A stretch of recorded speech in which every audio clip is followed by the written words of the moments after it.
Yang sempurna gitu ya, kan, itu warnanya agak kecoklatan. warnanya terus bau, kecoklatan seperti ini ya. ya hampir seperti inilah ya kan. Yang lebih bagus lagi mungkin lebih coklat ya. Ya. Cuma termasuk salah satu ini ya, apa namanya itu, penunjang ya keberhasilan dari fermentasi diri masalah durasi ya.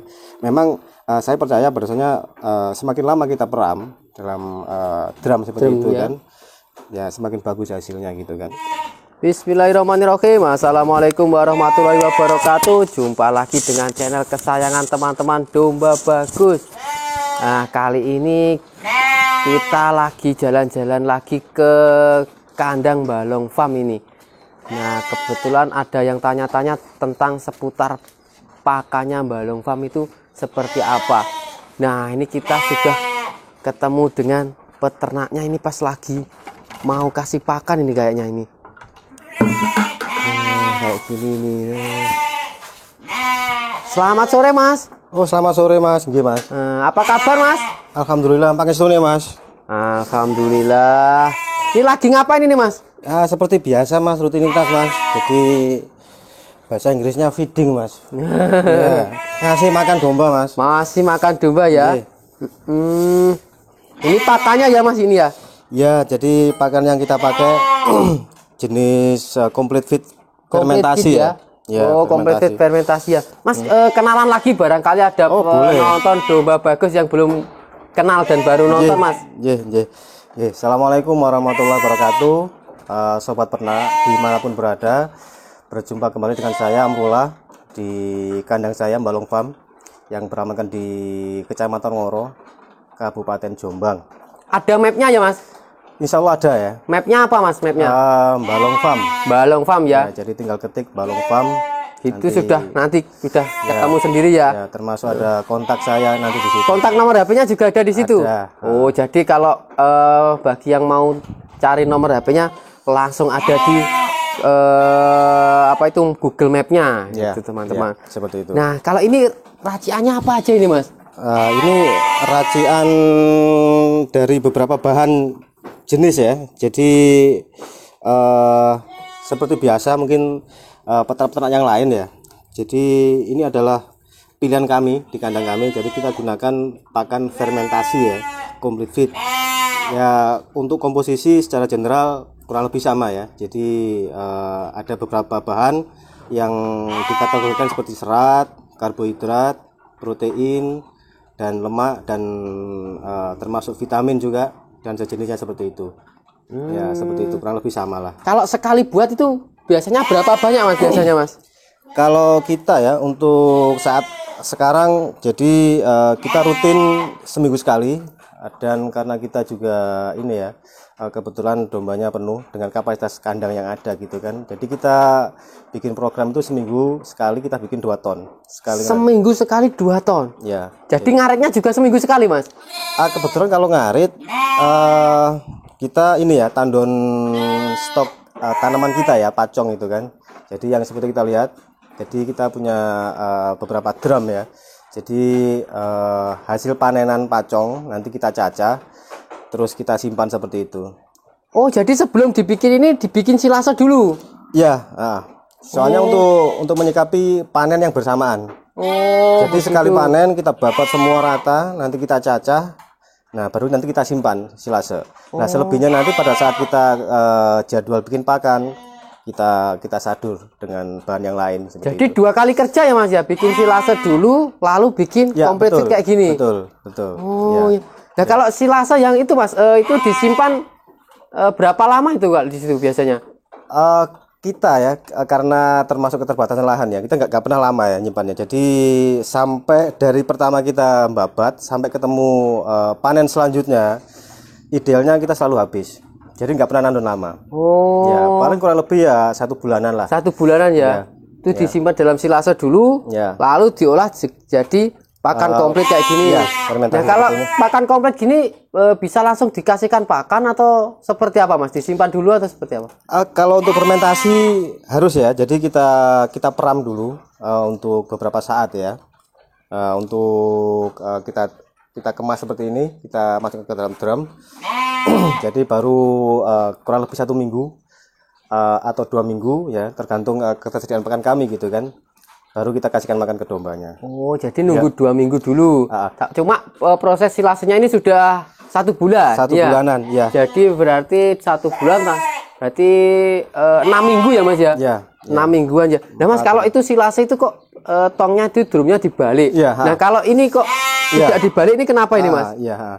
Jadi kalau silase itu itu adalah pacong ya. Jadi pacong pada saat kita cacah ya, itu ada kadar air ya. Jadi sebagian peternak yang lain mensiasati dengan dikasih peresap ya, seperti katul atau slamper atau sejenis seperti itu kan. Nah kami tidak pakai peresap seperti itu. Nah ini memang trik dari kami sendiri ya. Jadi kita berdasarkan dari pengalaman gitu kan. Jadi kita balik tujuannya biar resapan kadar airnya itu biar turun. Makanya kita lihat di bawah itu ada seperti air gitu ya. Setidaknya bisa mengurangi kadar air yang ada di dalam gitu kan. Jadi ini silasenya murni hanya rumput saja. Hanya rumput saja. Hanya rumput pacong saja ya. Ya. Nah itu pacongnya itu dicacah langsung setelah panen atau dilayukan dulu Mas? Kalau untuk serteru ya, yang benar memang harusnya setelah dibabat, setidaknya harus dilayukan dulu, diberdirikan gitu kan. Jadi dari situ juga termasuk mengurangi kadar air. Jadi harapannya pada saat dicacah dan dikemas seperti itu, kadar airnya juga semakin berkurang, semakin bagus gitu kan. Iya. Nah, berarti setelah itu disilase 1 bulan baru dibikin pakan komplit. Nah, kita kembali ke pakan komplit ini Mas. Boleh, Mas ya. Ini komposisinya jadi rumput pacongnya berapa ini Mas? Kalau rumput pacong, kalau ini ngomongin bikin 1 ton ya, bikinnya 2 ton ya biasanya ya, sekali itu ya. Ini tuh rumput pacongnya berapa Mas? Jadi ngomong enaknya gini, kalau untuk komposisi pakan itu kita ngomongnya berdasarkan persentase. Ya. Jadi berapapun produksi yang mau kita bikin gitu kan, itu tidak ada masalah. Yang penting persentasenya jelas gitu kan. Contoh kalau 100% gitu kan. Di sini yang saya pakai itu untuk serat ya. Serat itu 40%. Seratnya 40%. Itu terbuat dari apa aja seratnya? Di sini saya menggunakan pacong dan kulit kopi. Pacong dan kulit kopi masuk serat. Ya, di dalamnya 40% itu kan. Nah, itu rumputnya berapa persen Mas? 30 ya, atau kalau 100 atau 20, kilo 20. Kalau kita produksi 100 kilo berarti kalau 40% berarti ya 40 kilo lah. 40 kilo itu sudah rumput sama kopi. Nah itu banyakan kopinya apa banyakan rumputnya? Kalau di saya banyak rumputnya. Karena rumput lebih murah. Rumput lebih murah dan carinya lebih mudah. Betul. Bisa tanam sendiri. Betul. Jadi itu salah satu pertimbangan di rata-rata peternak itu adalah masalah kos ya. Masalah kos pakan kah? Ya. Ya, seperti ini kan. Terus apalagi Mas? Seratnya 40%. Kalau serat sementara ini yang kita pakai ya 2 itu tadi. Kalau sebelumnya sih memang banyak ya kita pakai rendang kangkung. Cuma karena kendala ini ya, harga. Ya. Makanya kita siasati cari alternatif yang lain yang yang punya harga lebih rendah. Dengan harapannya dengan nutrisi yang sama gitu kan. Tetap bagus, nutrisi yang terjaga gitu kan. Iya. Nah, dari situ nanti kita tambahkan beberapa bahan yang mengandung ini ya, karbohidrat ya. Contohnya kayak jagung ini seperti kita lihat ini. Merendil seperti ini jagung ini kan. Jagung ya. Ya, jadi di sini kita pakai untuk racian yang ini kita pakai karbohidrat dari jagung, terus katul, kopra. Ya, untuk sementara sih pakai itu. Kalau di awal juga pada saat ini ya kita punya bahan seperti gaplek itu ya, itu sama juga, jadi bisa kita tambahkan sebagai karbohidrat juga gitu kan. Ya, itu untuk karbohidratnya. Nah, selebihnya ya kita pakai ini ya, bahan-bahan yang mengandung lemak, contohnya kayak ini ya, kopra, terus limbah roti ya. Ya, kita campur juga di situ. Selebihnya juga kita pakai ini ya, ampas tahu. Oh, ampas tahu juga? Ya. Ampas tahunya itu difermentasi dulu atau seperti apa biasanya? Enggak, jadi kita campur. Oh, langsung dicampur aja. Memang kalau ampas tahu itu bagusnya memang harus kering ya. Yang kering? Kadarnya lebih sedikit gitu kan. Cuma rata-rata ya kalau kita dapat kiriman ampas tahu itu rata-rata memang cenderung basah kadar tinggi. Tapi di kami kita siasati dengan cara pada saat pembuatan fermentasi, air yang bakal kita campurkan nanti volumenya kita kurangin. Jadi harapannya airnya itu terbantu ya kan dari kadar air yang ada di ampas tahu seperti itu. Oh iya iya. Ya, jadi harapannya hasil fermentasi tidak terlalu basah gitu kan. Ya ini juga aromanya juga wangi juga ya Mas ya. Ya seperti ini Mas, seperti ini. Terus ada bahan lagi Mas selain itu? Juga kita pakai ini ya, pakai premix ya. Pakai premix juga. Jadi harapannya sih juga menunjang kesehatan si domba itu sendiri. Oh, jadi premixnya itu hanya tambahan aja ya, Betul, secukupnya aja gitu ya. Itu kan cuma tambahan saja, enggak harus banyak gitu kan. Nah seperti itu. Jadi untuk bentar 100 kilo tadi rumputnya katakanlah 30%. Terus yang 10% kulit kopi. Ya seperti itu. Terus apalagi Mas? Ya selebihnya ya itu tadi kopra. Kopranya berapa? Kopra di sini saya lupa ya untuk ininya ya, persentasenya ya. Ya. Jadi intinya dari 100% itu kita bagi semua. Ya. Jadi yang lebih mendominasi itu tetap harus serat gitu kan. Ya. Kenapa? Karena serat itu salah satu ini ya, normalnya kebutuhan pakan pada domba. Ya itu juga termasuk harganya lebih murah. Harganya lebih murah. Tapi ketemu cost dari pakan itu per kilonya lebih murah. Lebih murah. Makanya kita kasih lebih banyak untuk seratnya gitu kan. Oh. Iya. Terus kopranya kopranya gandeng sama jagung ini ya Mas ya? Ya, ini campur sudah Mas. Kopranya berapa tadi? Kopra kurang lebih itu 10% mungkin ya. 10%. 10 sampai 15% Ya, segituan. terus jagungnya? Jagung saya di sini ya untuk karbo ya, karena Ya. kita pakai 3 bahan ya untuk saat ini ya. Jadi saya pakai jagung, katul sama polar ya. Polar ya. Jadi untuk karbohidratnya saya kasih 25%. 25%. Jadi campur semua itu ya. Sudah campur di mix ya. Nanti mix. bisa itu yang murah mana? Betul sekali. Yang dibanyakan yang murah itu ya. betul, Karena jagung juga harganya naik turun seperti itu ya. Nampaknya polar ini juga semakin naik ini Mas ya. Kalau polar mahal sekarang. Sekarang mahal sekali polar. Iya, polar mahal sekarang gitu Iya kan. iya iya.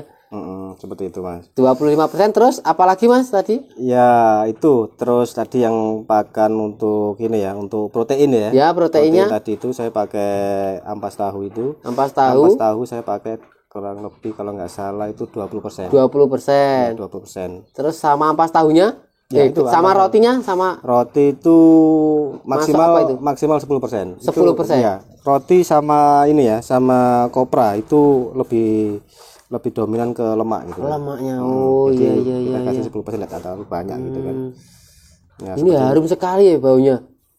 ya seperti ini Mas. Seperti ini. Mas kalau ini rumput pakcongnya ini tanam sendiri nih Mas? Ya kebetulan kita nanam sendiri karena ini ya serat itu termasuk kebutuhan yang paling banyak Ya.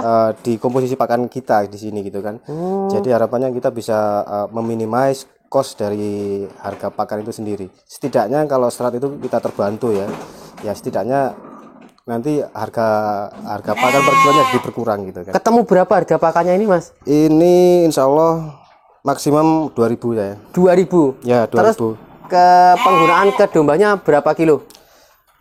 Kalau untuk domba ya saya kira itu bervariasi. Ya, Rata-rata ya 1 kilo 2 on. 1 kilo 2. Ya tergantung ini Mas, nggak bisa kita Postur ngomongnya tubunya ya. betul BB-nya si domba itu BB-nya sendiri. si domba. Kalau dipukul rata Masnya dibagi dengan jumlah ini kira-kira ya 12 sampai 15 itu.